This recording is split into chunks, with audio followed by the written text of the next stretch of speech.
ආයිබෝන් සියලු දෙනාම සාදරයෙන් පිළිගන්නවා රිවිව් අරිනා වෙතින් අරගෙන එන තවත් බ්‍රෑන්ඩ් නිව් වීඩියෝ එකකට. මේ වීඩියෝ එකෙන් අද අපි බලන්න යන්නේ ගොඩක් අය අරන් එන්න කියලා අපෙන් ඉල්ලීම් කරපු 2024 දී ලෝකයේ ගොඩක් දෙනා එනකම් මග බලාගෙන ඉඳපු ඒ නොස්ෆෙරාටෝ කියන අති සුපිරිම ගණේ හොර මිස්ට්‍රි ෆිල්ම් එක ගැන. අපි දකින්න ආස විදිහේ ලෝකයේ ඒ කාලේ තිබුණු වයිබ් එකේ උපරිමයටම අපි වරන් යන මේ ෆිල්ම් එකට රේටින්ග්ස් 1,80,000කට වැඩි ප්‍රමාණයක් අතරින් මේ වෙද්දී IMDb දර්ශකයාගේ 10න් 7.3ක ඉහළාගයක් ලබා ගන්නත් පුළුවන් වෙලා තියෙනවා. මේ ෆිල්ම් එක 2024 දී ලෝකේ පුරාම ජනප්‍රියත්වයට පත් වුණේ ඇයි විතරක් නෙවෙයි 2024 දී ලෝකයේ වැඩිම පිරිසක් එනකන් මග බලාගෙන ඉඳපු චිත්‍රපටිය උනේ ඇයි කියලත් මේ ෆිල්ම් එක බලාගෙන යද්දී ඔයාලටම තේරුම් ගන්න පුළුවන් වේවි. ඒ නිසා ආරාධනා කරනවා වෙනද වගේම අදත් මේ සුපිරිම ෆිල්ම් එකේ කතාව අන්තිම විනාඩිය වෙනකම්ම බලන්න දිගටම අපිත් එක්ක එකතු වෙලා ඉන්න කියලා. ඒ වගේම මේ වීඩියෝ එක බලනවා තාමත් අපිව subscribe කරලා නැත්නම් දැන් ඔය පල්ලෙහෙන් පේන්න තියෙන subscribe button එකෙන් subscribe කරලා ඊට හැපැත්තෙන් තියෙන bell icon එකත් all දාලා තියාගන්න අමතක කරන්න එපා. හරි. එහෙනම් අපි යමු අද වීඩියෝ එකට.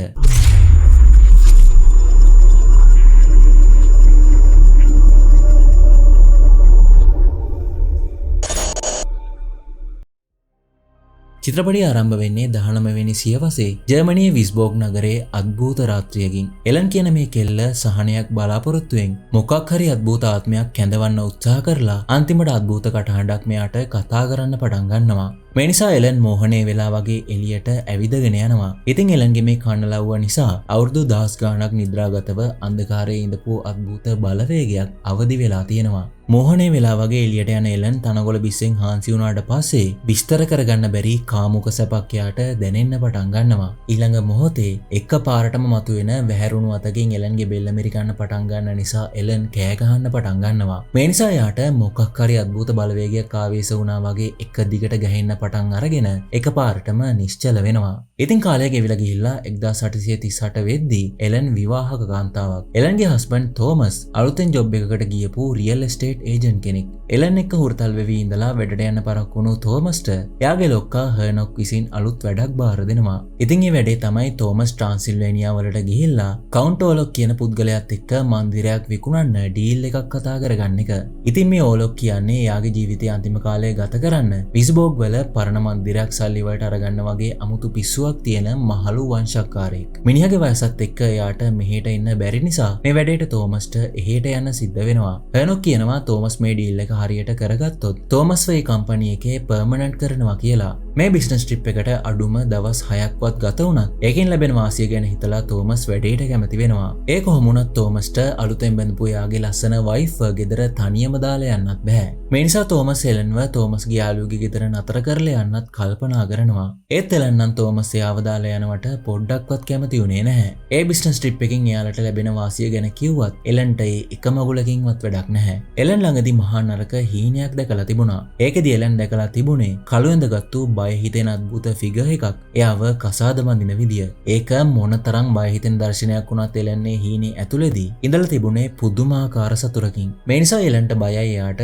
තෝමස්ව නැති වේවි කියලා. ඒත් තෝමස් ඒවා නිකන් හීන විතරයි කියලා එලන්ව සංසුන් කරන්න සමත් වෙනවා. මේ නිසා අන්තිමට තෝමස් එලන්ව එයාගේ ඉස්කෝලේ කාලේ ඉඳන් යාළුවෙක් වෙන ෆෙඩ්රික්ගේ ගෙදර නතර කරලා යන්න තීරණය කරනවා. පිට වෙන්න කලින් එලන් එයාගේ කොණ්ඩේ කෑල්ලක් දාලා හදපු ලොකට් එකක් තෝමස්ගේ අතට දීලා කියනවා එයාට හැමදාම ලියුම් එවන්න කියලා. ඉතින් අන්තිමට තෝමස් එයාගේ වයිෆ්ට සමු දීලා තමන්ගේ ෆෙරාරි යශ්‍යාගේ පිටේ නැගලා තෝමස් එයාගේ දෛවය වෙනස් කරන ගමන යන්න පිටත් වෙනවා. කවුන්ට් ඕලොක්ගේ මාලිගාව කාපේතියන් කඳු අතරේ මිනිස් වාසයක්වත් නැති පාළු පළාතක තමයි පිහිටලා තියෙන්නේ. ගොඩක් වෙහෙසකාරී දීර්ඝ ගමනකින් පස්සේ තෝමස් එදාරෑ පොඩි රොමේනියන් නවාතැනක නවතින්න තීරණය කරනවා. තෝමස් දකින එහෙ ඉඳපු අහිගුන්ටිකයෝ කණ්ඩායමක් ජෝකර් කෙනෙක්ව දැක්කා වගේ මහා අයියෙන් hina වෙන්න පටන් ගන්නවා. ඉතින් තෝමස්ට මෙතෙන්දී තේරෙනවා මොකක් හරි හේතුවක් නිසා ඒ ගමේ මිනිස්සු ඕලොක්ගේ මන්දිරය ගැන කතා කරන්නත් බයයි කියලා. තෝමස් යන්නේ ඕලොක්ගේ මන්දිරයට කියලා දැනගත්තු එතන ඉඳපු වයසක කාන්තාවක් එහෙට යන්න එපා කියලා තෝමස්ගේ අතට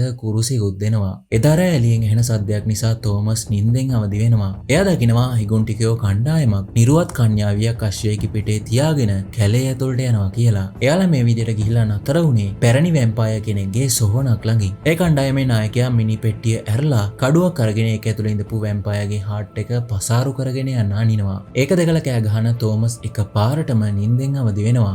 ඉතින් තෝමස් ඒ දැකපු සේරම දේවල් හීනයක්ද? ඒත් හිතාගන්නවත් බැරි විදියට තෝමස් සපත්තු දාගෙන හිටියා විතරක් නෙවෙයි. ඒවල හොඳටම මඩ ගෑවිලක් තිබුණා. හොඳටම කන්ෆියුස් වෙලා ඉඳපු තෝමස් ඉක්මනට ලෑස්ති වෙලා එළියට යනවා. ඒත් ඒ ගම සම්පූර්ණයෙන්ම පාළුවට ගිහිල්ලා. තෝමස්ගේ අශ්වයාත් කොහෙවත් හිටියේ නැහැ. දැන් ඉතින් වෙන කරන්න දෙයක් නැති නිසා තෝමස් අන්තිමට පයිමෝලොග්ගේ මාලිගාවට යන්න පිටත් වෙනවා. එයා පැය ගාණක් මේ විදියට ඇවිදලා අන්තිමට ඝන අන්ධකාරයේ ගිලිලා තියෙන ඉමක් කොනක් පේන්නේ නැති පාළු පාරකට ඇතුල් වෙනවා. ඒ පාර හරියට වෙනම අద్భుත ලෝකයකට ඇතුල් වෙන්න තියෙන පාරක් වගේ. මොකද්ද දැන් කරන්න කියලා හිතාගන්න බැරුව ඉදී තෝමස් ළඟින් අශ්වය දෙන්නෙක් කරත්තෙකුත් ඇදගෙන ඝන අන්ධකාරයෙන් මතුවෙනවා. හිතාගන්නවත් බැරි විදියට ඉබේම දොර ඇරුණාට පස්සේ තෝමස් මෝහණේ වෙලා වගේ ඇවිදගෙන ගිහිල්ලා ඒ කරත්තෙට ගොඩ වෙනවා.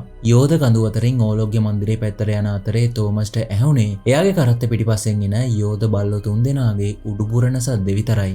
රිදී පාට හඳේලිය වැටිලා ඕලොග්ගේ গুপ্ত මාලිගාව දැන් හොඳටම පේන්න පටන් අරන් තිබුණා. තෝමස්ට එයා මේ දකින්නේ හීනයක්ද නැද්ද කියලාවත් හිතාගන්න බෑ. අවසියෙන් වගේ ඉන්න තෝමස් ඇස්සරලා බලද්දී ආ හිටියේ ඕලොග්ගේ මාලිගාව ඉස්සරහා. ගේට්ටුවෙන් ඇතුලේ පාර කෙළවරේ ලෝගුවක් ඇඳගත්තු අద్భుත ෆිගර් එකක් හිටගෙන හිටියා. තෝමස් ඒ කෙනාට ආචාර කරන්න ඔළුව පහත් කරාට පස්සේ ඒ ෆිගර් එක මුකුත්ම කියන්නේ නැතුව අනිත් පැත්ත හැරිලා යන්න පටන් ගන්නවා. මේ නිසා තෝමස්ටත් එයා පස්සෙන් යන්න සිද්ධ වෙනවා. මේ නිසා මාලිගාවට ඇතුල් වෙන්න තියෙන ගේට්ටුව ලොකු දෝංකාර සද්දයක් එක්ක වැහිලා යනවා. තෝමස් ඉස්සරහින් යන ෆිගර් එක මහා අద్భుත ගැඹුරු කඩහඬකින් තෝමස්ට කියනවා එයා පරක්කුයි කියලා. ඉතින් මේ ලෝගුවක් දාගත්තු අద్భుත ෆිගර් එක තමයි කවුන්ට් ඕලොග් කියලා කියන්නේ. මොකක් හරි හේතුවක් නිසා මිනිහගේ කටහඬ විතරක් නෙවෙයි මිනිහා එතන ඉන්නවා කියලා දැනෙද්දි පවා තෝමස්ට මහා අමුතු බයක් වගේ හැඟීමක් තමයි දැනුනේ. අන්ධකාරයේ ගිරලා තිබුණු කොරිඩෝර දිගේ යන තෝමස්ට හම්බ වුණු එකම එළිය එතන පත්තු වෙවි තිබුණු ගිනිමැලේලිය විතරයි. මේ ගිනිමැලේලිය වැදිලා ඇති වෙලා තිබුණු හෙවණැලි නිසා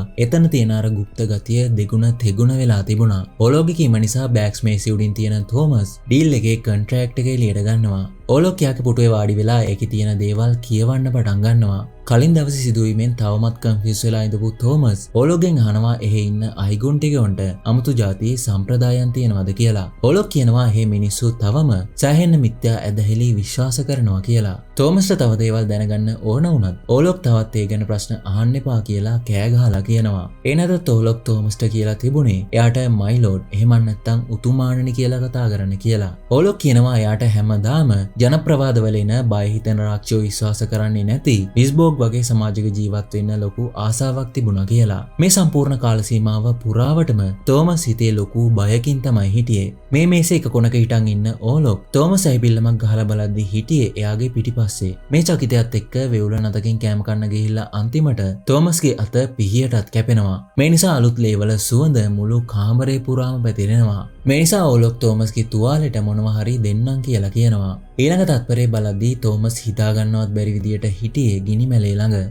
එතන තිබුණු ගල් පිළිමයක ඔළුව එමින් සැරේ තෝමස්ගේ පැත්තට හැරෙනවා. කෑම මේසේ පැත්තේ ඉඳන් ඕලොග් යාගේ පැත්තට එනවා දැකලා බයෙන් බීරාන්ත වෙන තෝමස්ට ආපහු සිහිය ආවේ පහුවෙනි දවසේ. ඇඟේ කිසිම ශක්තියක් තිබුණ නැති තෝමස් ගොඩක් අමාරුවෙන් කොහොම හරි අන්තිමට නැගිටින්න සමත් වෙනවා. ඕලොග් නම් කොහෙවත් පේන්න හිටියේ නැහැ. තෝමස් එයාට කාවම හරි හම්බ වේවි කියලා හිතාගෙන මුළු මාලිගාව පුරාම ඔහි ඇවිද්දත් එයාට කිසිම කෙනෙක්ව හම්බුනේ නැහැ. කණ්ණාඩියකින් තෝමස් දකිනවා එයාගේ පපුවට මොකෙක් හරි සතෙක් විදලා දත් පාරවල් දෙකක් තියෙනවා කියලා. මේ විදිහට දෙවනි දවසේ රැත් උදා වෙනවා. ඕලොග් යාලගේ මන්දිරේ විකුණන කොන්ට්‍රැක්ට් එක කියලා අමුතු භාෂාවකින් ලියලා ඕලොග්ගේ සීල් එක ගහපු ඩොකියුමන්ට් එකක් තෝමස්ට සයින් කරන්න කියලා දෙනවා. ඒ වෙලාවේ ඕලොග් කෙලන් තෝමස්ට දීපු ලොකට් එක ඉල්ලගෙන සතෙක් කෑමක් ඉව කරන්න වගේ ඉව කරලා බලනවා. තෝමස් ඒ වෙලාවේ එයා ළඟ එලන්ට යවන්න ලියුම් වගේක් තියෙනවා. ඒවා පෝස්ට් කරන්නද කියලා අහනවා. ඒත් ඒකට උත්තර දෙනව වෙනුවට තෝමස්ට කියලා කොහොම හරි කොන්ට්‍රැක්ට් එක සයින් කරගන්න හිතාගෙන ඕලොග් තෝමස්ට ඩීල් එකේ කමිෂන් එක විදියට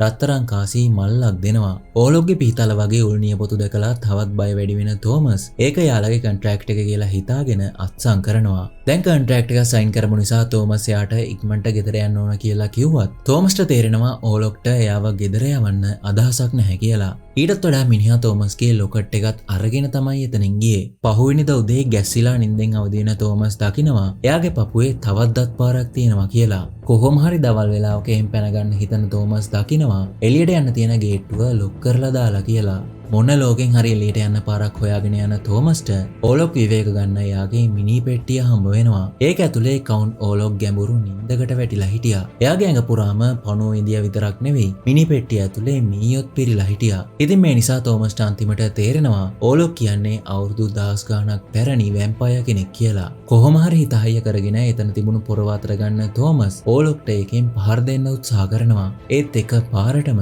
මිනි පෙට්ටියෙන් උඩට එන ඕලොක්ගේ අතින් හිතාගන්නවත් බැරි තරම් ශක්තියකින් පොරව අල්ලගන්න සමත් වෙනවා. බයෙන් බීරන්ත වෙන තෝමස් අනිත් පැත්ත හැරිලා දුවලා ගිහිල්ලා කාමරයක හැංගෙනවා. දොරෙන් එළියෙන් තෝමස්ට ඇහුනේ ඕලොක්ගේ බල්ලෝ උඩු බුරලන සද්දෙයි. ඒ කාමරේ දොර නියපොතු වලින් පහුරු ගාන සද්දෙයි විතරයි. මේ අතරේ ඕලොක් ඈත ඉඳන් එලන්ව පාලනය කරන්න මන්තරයක් මතුරන්න පටන් ගන්නවා. මේ නිසා එලන් එදා රෑ මෝහණය වෙලා වගේ ගෙදරින් එළියට යනවා. වාසනාවට වගේ වෙලාවට ෆෙඩරික් එලන්ව දැකලා ආපහු ගේ ඇතුළට එක්කන් යනවා. ෆෙඩරික් එලන්ව පරීක්ෂා කරලා බලන්න ડોක්ටර් කෙනෙකුත් ගෙන්නනවා. ඉතින් සීවස් කියන මේ ડોක්ටර් නම් කියන්නේ එලන් නිදාගන්න වැරදි ඉරියව්ව නිසා මෙහෙම වෙනවා ඇති කියලා. ඒත් එලන් හීනෙන් එයා මන් ළඟට එනවා වගේ එක එක දේවල් කියන නිසා සීවස් එලන්ව ටිකක් නිර්වින්දනය කරන්න එතනෝලුත් පාවිච්චි කරනවා. මේ අතරේ මාලිගාවේ කාමරයක් ඇතුලේ හැංගිලා ඉඳපු තෝමස්ව ඕලොක් යාගේ හෙවණැල්ලක් යවලා බය කරලා කොහොම හරි තෝමස්ට කියලාම දොර ඇරගන්න සමත් වෙනවා. මේ නිසා තෝමස්ව අරගෙන යන ඕලොක් ආපහු වතාවක් තෝමස්ගේ ලේ බොන්න පටන් ගන්නවා. ටික වෙලාවකින් ආපහු සිහිය එන තෝමස් ඕලොක්ගේ යොද බල්ලන්ව දැකලා හොඳටම බය වෙනවා. පැන ගන්න කොහෙවත් තැනක් නැති නිසා තෝමස්ට යන්න තිබුණු එකම තැන ජනේලෙන් එළියට විතරයි. ඒත් අවසනාවකට වගේ කකුල ලිස්සලා තෝමස් එතනින් පල්ලෙහාට වැටෙනවා. මේ අතරේ තාම තෝමස්ගෙන් ආරංචියක් නැති නිසා එලන් සෑහෙන්න කලබල වෙලා තිබුණා. ෆෙඩරික් කියලා කොහොම හරි තෝමස් හොයාගමු කියලා කිව්වත් එලන්ගේ තත්ත්වය නම් හොඳ අතට හැරුණෙම නැහැ. තෝමස් ගිය දවසේ ඉඳන් හැම දවසකම අඳුර වැටෙද්දි එලන් ආවේශ වෙලා වගේ දරුණු විදියට දඟලන්න පටන් ගන්නවා. තෝමස් ගැන විස්තර හොයාගෙන යන අතරේ ෆෙඩරික්ට දැනගන්න ලැබෙනවා තෝමස්ගේ ලොක්කා හර්නොක්ටත් පිස්සු හැදිලා කියලා. හිතා ගන්නවත් බැරි තරම් සාහසික වෙලා ඉඳපු මිනිහා කියනවා එයා මරණේ සේවකයෙක් කියලා. ඒ විතරක් නෙමෙයි මිනිහා සතුන්ව මරලා අමුවෙන් ආහාරයටත් ගත්තා. මේ නිසා අන්තිමට හර්නොක්ව මානසික රෝහලක කූඩුවකට දාන්න සිද්ධ වෙනවා. මිනිහාගේ සිහිවිකල් හැසිරීමත් හරියට නිකන් එලන් හීනෙන් හැසිරෙනවා වගේමයි. එලන් වගේම එයාත් දිගින් දිගටම කිව්වේ එයා එනවා කියලා විතරයි. කරන්න වෙන කිසිම දෙයක් නැති නිසා ෆෙඩරික් ඩොක්ටර් සීවස්ගේ කීම මත එලන්ට බෙහෙත් කරන්න මේ දේවල් සම්බන්ධයෙන් විශේෂඥයෙක් ළඟට යනවා. එයාගේ නම තමයි ෆ්‍රාන්ස්. එයා සුරීච් වල ගොඩක් ප්‍රසිද්ධ වෛද්‍යවරයෙක්. ඒත් මිනිහාගේ ඇල්කෙමි වලට තිබුණු ඇබ්බැහිවීම නිසා වගේම එක එක ඇදහිලි නිසා ෆ්‍රාන්ස්ව යුනිවර්සිටි එකනුත් අයින් කරලා දාලා තිබුණා. ඒත් අහම්බෙන් වගේ මිනිහා මේ දවස්වල හිටියේ විස්බෝක් වල. මේ නිසා ෆෙඩරික්ගේ සිවර්ස්ගේ ඉල්ලීම මත එලන්ව බලන්න යන දොස්තර මහත්තයා එලන්ව ඇඳට තියලා ගැට ගහලා තියනවා දැකලා එලන්ව වහාම නිදහස් කරන්න කියලා බල කරනවා. ෆ්‍රාන්ස් එලන්ගෙන් අහනවා එලන්ට මොනවද දැනෙන්නේ කියලා. ඇත්තටම චිත්‍රපටයේ මුලදී අපි දැකපු දවසෙන් පස්සේ එලන් සාමාන්‍ය ජීවිතයක් ගත කරලා තිබුණේ නැහැ.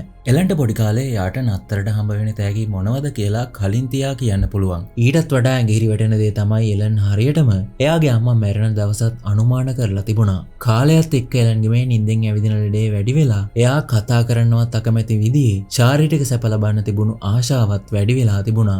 එලන්ගේ මේ අමුතු රෝග ලක්ෂණ යටපත් වෙලා තිබුණේ එයාට තෝමස්ව හම්බුණාට පස්සේ. ඒ තෝමස් ගියාට පස්සේ එලන්ව ආපහු වතාවක් අර ඝන අන්ධකාරයෙන් ගිලගෙන තිබුණා. මේ දේවල් අහන ඩොක්ටර් ෆ්‍රාන්ස්ට තේරෙනවා එලන්ට මොකක් හරි අద్භූත බලවේගයක බලපෑමක් තියෙනවා කියලා. එදාත් අඳුර වැටුණට පස්සේ එලන් කලින්ටත් වඩා දරුණු විදියට ආරූඪ වෙනවා. ෆ්‍රාන්ස්ටත් එලන්ව එක තැන තියාගෙන ඉන්න ගොඩක් අමාරු වුණා. මේ නිසා අන්තිමට ෆ්‍රාන්ස්ට තේරෙනවා එලන්ට ගොඩක් බලවත් යක්ෂාත්මික බැල්ම වැටිලා තියෙනවා කියලා. හැමදාම අඳුර වැටෙද්දී එලන්ගේ ඇඟ එතන තිබුණත් එයාගේ ආත්මය තියෙන්නේ වෙනමම තැනක.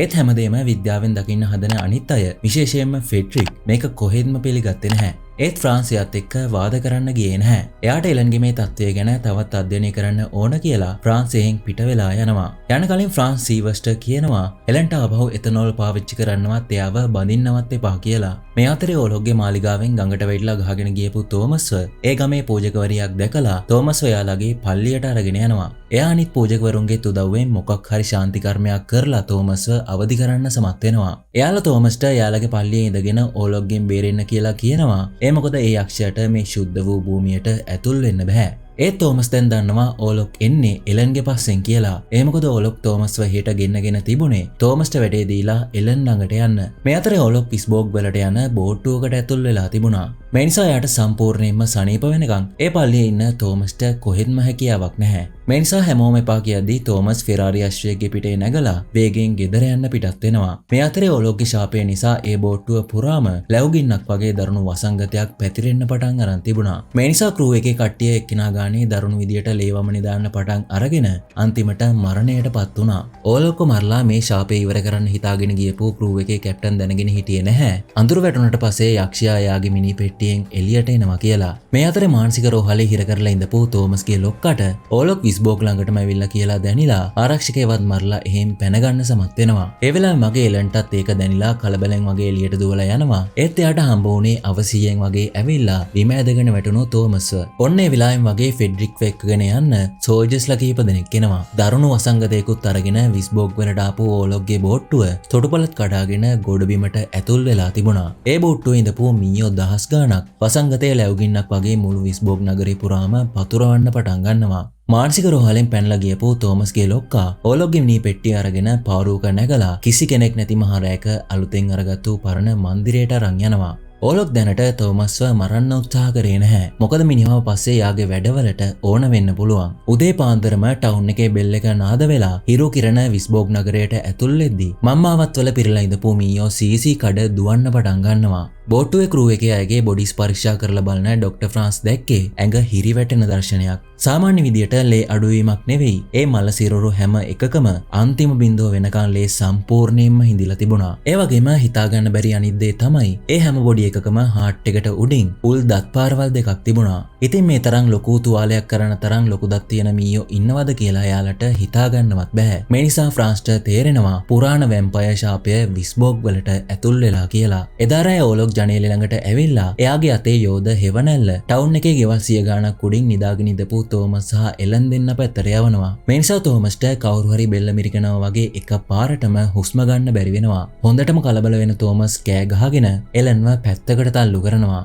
මේ නිසා මොකුත් හිතාගන්න බැරුව බය වෙන එලන් එදා රෑ ෆෙඩ්රික්ගේ බිරිඳ ඇනා එක්ක නිදාගන්න යනවා. ඒ මොකද ෆෙඩ්රික් එදා රෑ ගෙදර හිටියේ නැහැ. මේ අතර ෆෙඩ්රික් ඩොක්ටර් ෆ්‍රාන්ස් එක්ක මේ වසංගතය ගැන ලොකු රණ්ඩුවක පැටලිලා හිටියා. මීට කලිනුත් නපුරත් එක්ක හැපිලා තිබුණු ඩොක්ටර් ෆ්‍රාන්ස්ට හොඳටම විශ්වාසයි. එයාලගේ හතුර වෙන කවුරුවත් නෙවෙයි නොමියන යක්ෂයා එහෙම නැත්නම් නොස්ෆෙරාටු වැම්පයර් කියලා. මේ අතරේ ඕලොක් එලන්ව හම්බ වෙන්න යනවා. එලන් කියනවා ඇඟදිගේ යන සර්පෙක් වගේ එයාට ඕලොක්ව දැනුණා කියලා. ඕලොක් කියනවා ඒනම් එයා නෙවෙයි. ඒ එලන්ගේ වැඩමයි එයාට දැනිලා තියෙන්නේ කියලා. ඒත් එලන් කියනවා එයා ආදරය කරන්නේ තෝමස්ට කියලා. ඉතින් ඇත්තටම යක්ෂයෙක් එක්ක එලන් මේ කරන කතාබහේ තේරුම මොකද්ද?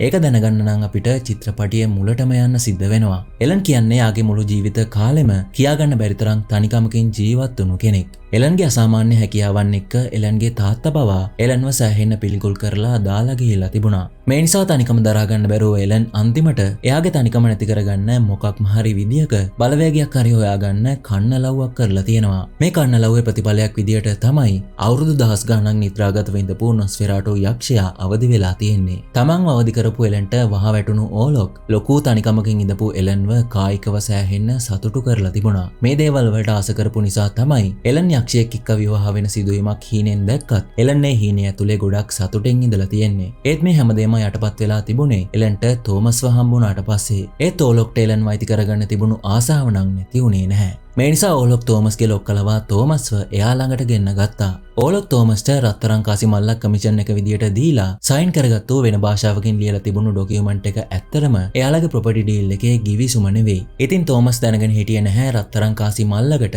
ගිවිසුම කියලා හිතාගෙන එයා ඒ සයින් කරේ එලන්ව ඕලොක්ට විකුණන්න එයා කැමතියි කියලා සඳහන් වුණ ඩොකියුමන්ට් එකකට කියලා. එලන්ට මේ ගැන කියන ඕලොක් කියනවා ගිවිසුම දැනටමත් සයින් කරලා ඉවරයි කියලා. කොහොම වුණත් ඕලොක්ට අවශ්‍ය වුණේ එලන්ගේ කැමැත්තෙන්ම එලන් තෝමස්ව අතෑරලා එයා ළඟට එනවට. මේ නිසා ඕලොක් එලන්ට රැයවල් 3ක් කල් දෙනවා. එලන් මේකට කැමති වුණේ නැත්තම් ඕලොක් අතින් තෝමස් මැරුම් කාලා වසංගතයෙන් විස්බෝග් නගරයම විනාශ වෙලා යාවි. එකපාරටම එලන් මේ භයානක හීනෙන් ගැස්සිලා අවදි වෙනවා. ඔළුව හරවලා එනා දිහා බලන එලන් දැක්කේ ඇඟේ හිරිගඩු පිපෙන දර්ශනයක්. බිම් වැටලා ඉඳපු එනාගේ ඇඟ උඩ නැගගෙන ඕලොක්ගේ මීයෝ එනාව කන්න පටන් අරන් තිබුණා. ලැබුගින්නක් වගේ විස්බෝග් නගරේ පුරාම මේ වසංගතය පැතිරිලා නගරය ලොක්ඩවුන් කරන්න වෙන තත්වයටම පත් වෙලා තිබුණා. හොස්පිටල් සේරම අතුරු සිදුරු නැතුව රෝගීන්ගෙන් පිරලා ගිහිල්ලා තිබුණා. මීයෝ කාපු නිසා එනාටත් මේ වසංගතේ බෝ වෙලා තිබුණා. මේක යක්ෂයෙක්ගේ වැඩක්. එනාට උදව් කරන්න ඩොක්ටර් ෆ්‍රාන්ස්ව ගෙන්නන්න කියලා එලන් ෆෙඩ්රික්ට වැන්දේ නැති ටික විතරයි. ඒත් පහුගිය දවස්වල එලන්ගේ හැසිරීමත් එක්ක මේ හැමදේම එපා වෙලා ඉඳපු ෆෙඩ්රික් එලන්ට ඇහුම්කන් දුන්නේ නැහැ.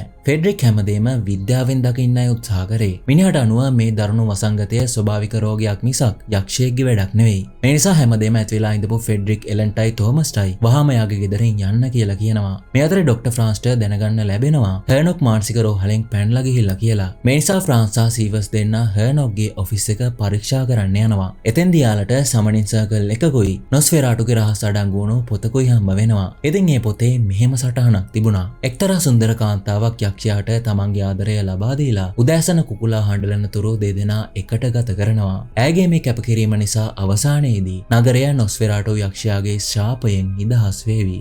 ඉතින් මේ නිසා මේ හැම දෙයක්ම ඉවර කරන්න පුළුවන් එකම කෙනා එලන් කියලා තේරෙන ඩොක්ටර් ෆ්‍රාන්ස් එලන්ව හොයාගෙන ෆෙඩ්රික්ගේ ගෙදරට යනවා. ඒත් ෆෙඩ්රික් ඒ වෙද්දිත් එලන්ටයි තෝමස්ටයි එහෙන් යන්න කියලා තිබුණා. මේ නිසා හොඳටම තරහා යන ෆ්‍රාන්ස් ෆෙඩ්රික්ට බනින්න පටන් ගන්නවා. ඒත් ඊටත් වඩා යක්ෂාවිස වෙන ෆ්‍රෙඩ්රික් මේ වසංගතයේ ඇත්තරම තියෙන එකක්. හැදුනොත් ආයේ මැරෙන්නම සිද්ධ වෙන මේ ලෙඩේ එයාලගේ මුළු ටවුන් එකම විනාශ කරලා ඉවරයි. මෙතෙන්ට වෙලා යක්ෂයෝ ශාපයි ගැන කියවන්න නැතුව මගේ ගෙදරින් මක බැවිලා ඵලයන් කියලා ෆ්‍රාන්ස්වයි සීවර්ස්වයි එහෙන් එලව ගන්නවා. මේ අතරේ ආපහු සීය එන තෝමස් එලන් එක්ක ඉක්මනට එහෙන් පැනලා යන්න ලෑස්ති වෙනවා. ඒත් එලන් දැනගෙන හිටියා පැනලා යන එක විසඳුමක් නෙවෙයි කියලා. මේ නිසා අන්තිමට එලන් තෝමස්ට කියනවා එයාගේ ආසාවල් නිසා එයයි මේ යක්ෂයව අවදි කරේ කියලා. මේ නිසා ඕලොක් එලන්ව අයිති කරගන්න ඕනම දෙයක් කරાવી. ඉතින් තෝමස්ට එලන් මේ මොනවද කියන්නේ කියලා හිතාගන්නවත් බෑ. එකපාරටම එලන්ගේ හැසිරීම සම්පූර්ණයෙන්ම වෙනස් වෙනවා. මූණත් එක්කම සම්පූර්ණයෙන් විකෘති වෙන එලන් තෝමස් බයගුල්ලෙක්, දුර්වලෙක්, වැඩකට නැති එකෙක් මේ වගේ දේවල් කියලා බනින්න පටන් ගන්නවා. තෝමස් එලන්ව රත්තරන් කාසි බෑග් එකට ඕලොක්ට විකුණුවා කියලාත් ඕලොක් එලන්ට කියලා තිබුණා. එලන් කතා කරන එයාගේ හැසිරීම තවත් දරුණු වෙන්න පටන් ගත්තා. අන්තිමට එලන් කෑ ගහගෙන එයාගේ දනිස් දෙක උඩට වැටෙනවා. මොකක් හරි අద్భుත ආත්මයක් ආවිස වෙලා වගේ එලන්ගේ මූණ සම්පූර්ණයෙන්ම විකෘති වෙලා තිබුණා. මේ දේවල් ඇස් දෙකට දකින තෝමස් බයෙන් බීරාන්ත වෙලා තිබුණා. එලන් ඊළඟට බිම දිගේ බඩගාගෙන ඇවිල්ලා තෝමස්ගේ කකුල් දෙකේ එල්ලිලා කියනවා ඕලොක් යාව සතුටු කරනවා වගේ තෝමස්ට නම් කවදාවත් යාව සතුටු කරන්න බැරි වේවි කියලා. ඉතින් මේ කතා කරන්නේ එලන්ගේ ඇතුලේ තියෙන තදබල ලිංගික ආශාව. මේ නිසා තෝමස් එලන්ව වඩාගෙන ඇඳට ගිහිල්ලා සතුටු කරන්න උත්සාහ කරනවා. ඒත් එලන්ට ඕලොක් ගැන හිතන එක නම් නතර කරගන්නම බෑ. එකපාරටම ආපහු හොඳ සිහියට එන එලන් තෝමස් නැත්තම් යත්‍රාක්ෂයෙක් වේවි කියලා අඬන්න පටන් ගන්නවා. තෝමස් හොඳටම අවුල් වෙලා ඉන්න එයාගේ ආදරණීය බිරිඳව බදාගෙන එයා කොහොම හරි මේ යක්ෂයව මරලා එලන්ව නිදහස් කරගන්නවා කියලා පොරොන්දුවක් වෙනවා. මේ අතරේ ඕලොක්ගේ හෙවණැල්ල හෙමින් ෆෙඩ්රික්ගේ පවුල දිහාට එන්න පටන් අරන් තිබුණා. එදා රෑ එක පාරටම ඇනා යාලගේ දුවලා දෙන්නා කෑ ගහන සද්දෙට නිින්දෙන් අවදි වෙනවා. ඇනා ෆෙඩ්රික්ව අවදි කරන්න කොච්චර උත්සාහ කරත් වැඩක් උනේ නැහැ. මිනිහා මැරිලා වගේ නිින්දක හිර වෙලා හිටියා. වෙන කරන්න කිසිම දෙයක් නැති නිසා තනියම ළමයිගේ කාමරයට යන ඇනා දකිනවා ඕලොක් යක්ෂයා යාගේ කෙල්ලෝ දෙන්නා ගෙලේ හින්දෙනකම්ම බීලා එයාලව මරලා දාලා කියලා. පවනිද ෆෙඩ්රික් අවදි වෙද්දී එයාගේ මුළු පවුලම අවසන් ගමන් ගිහින් තිබුණා. මේ සිදුවීමෙන් සෑහෙන් අවුල් ගිහින් ඉඳපු ෆෙඩ්රික් ළඟට යන තෝමස් එයාගේ පපුවේ තියෙන දත් පාරවල් පෙන්නනවා. මේ නිසා අන්තිමට ෆෙඩ්රික්ට ඩොක්ටර් ෆ්‍රාන්ස් කියපු හැම දෙයක්ම ඇත්ත කියලා පිළිගන්න සිද්ධ වෙනවා. තෝමස් ගෑගෙන් ඕලොක් ලේ උරා බීලා තිබුණා. ඒ තෝමස් හොයාගෙන ශාන්ති කර්මයක් කරලා අර පූජකවරියෝ තෝමස්ව බේරගත්තේ නැත්නම් තෝමස්ටත් අනිවාර්යයෙන්ම මේ වසංගතේ හැදෙනවා. මේ අතරේ ඩොක්ටර් ෆ්‍රාන්ස් රෑ එළි වෙනකම්ම පුරාණ ග්‍රන්ථයක තිබුණු සටහන් අධ්‍යයනය කරලා තිබුණා. මේ නිසා අන්තිමට එයාට මේ දේවල් වලට උත්තරයක් හොයාගන්න පුළුවන් වෙනවා. ඕලොක්ක සදාටම විනාශ කරන්න නම් යාලට කොහොම හරි ඉර පායන කලින් ඕලොක් යාගේ මිනි පෙට්ටියට යන එක නවත්තන්න සිද්ධ වෙනවා. තෝමස්ට මතක් වෙනවා ඕලොක් විස්බෝක් වලින් පරණ මන්දිරයක් සල්ලි වලට ගත්තා කියලා. ඒ කියන්නේ ඕලොක්ගේ මිනි පෙට්ටියත් අනිවාර්යෙන් මෙහෙ තියෙන්න ඕන. තෝමස් කියනවා යාලට කරන්න තියෙන්නේ කොහොම හරි ඕලොක්ගේ මිනි පෙට්ටිය විනාශ කරලා ඕලොක්ගේ හදවත හරහා යකඩවුලක් යවන එක කියලා. එතකොට විස්බෝක් වලට මේ වසංගතයෙන් සදාටම නිදහස් වෙන්න පුළුවන් වේවි. තෝමස් යා කොහොම හරි කවුන්ට් ඕලොක්ව මරනවා කියලා දිවුරලා කියනවා. ඒත් මිනිහා දැනගෙන හිටියේ නැහැ ඩොක්ටර් ෆ්‍රාන්ස්ගේ හිතේ වෙනම ප්ලෑන් එකක් තියෙනවා කියලා. යක්ෂයාට තමන්ගේ ආත්මයෙන්ම බැඳිලා ඉන්න කෙනෙක්ට විතරයි මේ ශාපය නැති කරන්න පුළුවන්කම තියෙන්නේ. මිනිස්සු ළඟ තියෙන මේ සාමාන්‍ය යකඩ උල් වලින් අවුරුදු 10 ගණක් පැරණි වැම්පයර් කෙනෙක්ට කරන්න පුළුවන් ඉටි ගෙඩියක් නැහැ. ඩොක්ටර් ෆ්‍රාන්ස් මේ ගැන දැනගෙන හිටියා. එයාගේ ප්ලෑන් එක තෝමස්ගේ ප්ලෑන් එකට වැඩිය සෑහෙන්න භයානකයි. ඒකට එලන්ට කෙලින්ම ඕලොක්ට මූණ දෙන්න සිද්ධ වෙනවා. එදා දවල් වෙද්දී තෝමස් අනිත් අයත් එක්ක මේ වැඩේට ලෑස්ති වෙනවා. එලන් වෙනුවෙන් යා කරන්න යන මේ වැඩේ ගැන එයාගේ හිතේ ලොකු විශ්වාසයක් තිබුණා. ඒ තෝමස් දකිනවා ෆෙඩ්රික් විතර නැහැ කියලා. ඉර බහැලා යන්න තව ටික වෙලාවක් තියෙන නිසා තෝමස්ලා ෆෙඩ්රික්ව හොයාගෙන යනවා. ඒත් එයාලා සුසාන භූමියට ගියාම දකිනවා වසංගතේ හැදිලා ඉඳපු ෆෙඩ්රික්නුත් එයාගේ පවුලේ අයගේ මලසිරුරුත් එක්කම මිය ගිහින් ඉන්නවා කියලා. මේ නිසා කියාගන්න බැරි තරම් ලොකු වේදනාවකින් එයාලා මේ මලසිරුරු සේරම පුච්චලා දානවා. දැන් නම් තෝමස්ට ඕලොක්ව මරලා දාන්න පාන්දර වෙනකන් ඉවසන් ඉන්න අමාරුයි. හිතේ ලොකු වෛරයක් හිර කරගෙන එයාලා කට්ටිය මැදියන් රැයේ ඕලොක්ගේ අලුත් මන්දිරය පැත්තට යනවා. මේ විදියට ඝන අන්ධකාරයේ වැම්පයර් කෙනෙක්ගේ වාසභූමියට යනවා කියන්නේ හරියට සියදිවි හානි කරගන්නවා වගේ වැඩක්. ඒ කොහොමුණත් එයාලා හැමෝම හිත හයිය කරගෙන ඕලොක්ගේ මිනි පෙට්ටිය තියලා තිබුණු මිය පිරුණු කාමරයට යනවා. එයාලා හෙමින් ඕලොක්ගේ මිනි පෙට්ටිය ළඟට යනවා. වෙවුල නතකින් යකඩ කූරක් අරගෙන හයියෙන් අනින තෝමස් දකිනවා ඒ මිනි පෙට්ටිය ඇතුලේ ඉන්නේ ඕලොක් නෙවෙයි එයාගේ ලොක්කා කියලා. මේ නිසා තෝමස්ගේ ඇඟ හීතල වෙලා යනවා. ඉතින් හිතුවා වගේම ඕලොක් එලන්ව හොයාගෙන එහෙට ගිහිල්ලා තිබුණා. තෝමස් එහෙට ගියොත් සේරම දේවල් අවුල් යන්න පුළුවන් කියලා දන්න ඩොක්ටර් ෆ්‍රාන්ස් තෝමස්ව නවත්තන්න උත්සාහ කරනවා. ඒත් වැඩක් උනේ නැහැ. තෝමස් ඩොක්ටර්ටත් කෑ ගහලා ඉක්මනට එහෙන් පිට වෙලා යනවා. වෙන කරන්න කිසිම දෙයක් නැති නිසා ෆ්‍රාන්සේ මුළු මන්දිරේටම ගිනි තියලා දානවා. ඉතින් අද තමයි ඕලොක් එලන්ට තීරණයක් කරගන්න දීපු අවසාන රාත්‍රිය. එලන් යාගේ ලස්සන වෙඩින් ඩ්‍රෙස් එකත් ඇඳගෙන ඕලොක් යා වෙනුවෙන් එනකම් බලාගෙන ඉන්නවා. එලන් මේ වෙද්දී තීරණයක් අරගෙන තිබුණා. එයාගේ ප්ලෑන් එක බොහොම සරල එකක්. එයා කරන්න යන්නේ එයා ඕලොක්ට කැමති වුණා වගේ පෙන්නලා ඉර පායනකම් ඕලොක්ව එතන තියාගෙන ඉන්න. වෙනස් විදියකින් කිව්වොත් එලන් යාගේ ජීවිතේ හැමක් විදියට පාවිච්චි කරන්න යන්නේ. මේ නිසා ඕලොක්ට අවුරුදු ගණක් බලාගෙන ඉඳලා අන්තිමට එයා වහවැටිලා ඉඳපු කෙනාගේ ලේවල රස විඳින්න අවස්ථාව හම්බ වෙනවා. එලන්ගේ ලේ බොන එක නතර කරගන්න බැරි වෙලා ඕලොක් යාගේ ඩෙඩ්ලයින් එක පනිනකම්ම එලන් එක්ක ඉන්නවා. එයාට වෙන්න යන දේ තේරෙනකොට ඕලොක් ගොඩක් පරක්කු වැඩි. ඒ වෙද්දිත් පළවෙනි වතාවට කුකුලා හඬලලා ඉරේලිය ජනෙල් අතරින් කාමරයට ඇතුල් වෙන්න පටන් අරන් තිබුණා. මේ නිසා ඉරේලියට ඕලොක්ගේ කුණු වෙච්ච ශරීරය පිච්චිලා තනිකර ඇටසැකිල්ලක් විතරක් වෙනකම්ම දිය වෙලා යනවා. ඇඟිලේ සම්පූර්ණයෙන්ම වගේ හිඳලා තිබුණු නිසා එලන්ට තවත් ජීවත් වෙන්න වාසනාවක් ලැබුණේ නැහැ. එයාගේ තිබුණු අන්තිම ශක්තියනොත් ඕලොක්ව අල්ලගන්න එලන් අන්තිමට සදාකාලික නිින්දකට වැටෙනවා. තෝමස් එතෙන්ට එනකොටත් එයාගේ ආදරණීය බිරිඳ ඒ ලෝකය දාලා ගිහිල්ලා ඉවරයි. ඉතින් එලන්ගේ පරිත්‍යාගයත් එක්ක අන්තිමට විස්බෝග් නගරය නොස්ෆෙරාටු යක්ෂයාගේ ශාපයෙන් සම්පූර්ණයෙන්ම නිදහස් වෙනවා.